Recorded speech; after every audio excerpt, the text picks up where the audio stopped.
Vas-y.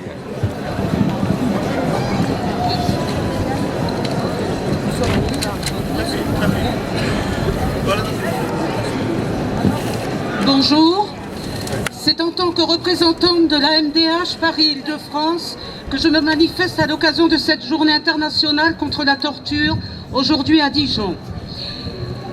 Je viens à cette occasion afin de dénoncer la situation des prisonniers politiques dans les geôles marocaines. Plusieurs campagnes de soutien sont d'ailleurs en cours, dont les actions de l'AMDH, d'Amnesty International, la campagne de parrainage aux prisonniers politiques à l'initiative de l'ASDOM, ainsi que divers rassemblements de militants et organisations dénonçant ces situations au Maroc, comme ailleurs en France, en Belgique ou aux Pays-Bas. Ces prisonniers sont déniés de leur droit de pensée, d'opinion, d'expression libre, comme d'exercice militant. On y croise des militants associatifs ou sympathisants, des journalistes, blogueurs, artistes, mais aussi des étudiants dont certains firent des grèves de faim longue durée, n'ayant d'autre issue afin de pouvoir revendiquer une dignité et un respect de leurs droits essentiels, des droits qu'on leur refuse.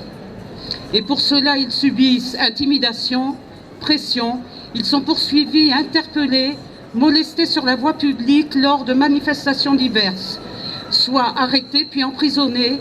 Ils sont de tous âges et quel que soit leur état de santé. Souvenons-nous des militants du 1er mai de l'année 2007, dont le souvenir de Mohamed Bougrine reste dans nos mémoires.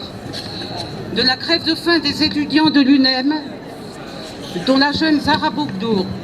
Mais plus récemment, ces militants du mouvement du 20 février, dont l'artiste Mouad Belrouat, dit El Raked, actuellement emprisonné pour avoir manifesté artistiquement. Une conférence débat sur ce sujet devrait avoir lieu dans notre ville. Nous ne manquerons pas de vous en informer dès que les conditions adéquates seront réunies et finalisées. Je ne voudrais pas vous quitter sans omettre de citer la situation des militants algériens et tunisiens rencontrant des situations similaires et dont nous citerons là encore les intimidations, les pressions sur les syndicats et la situation inique réservée aux activistes droits de l'homiste. Dans tous ces cas de figure, je soutiens et revendique, aux côtés de mes camarades et compagnons, par tous les moyens mis à notre portée et en vue de contrer une situation pour le moins inacceptable. Pour nous, nos maîtres mots seraient solidarité et soutien militant. Notre force est le relais de l'information et l'action de terrain. Ne nous en privons pas. Je vous remercie.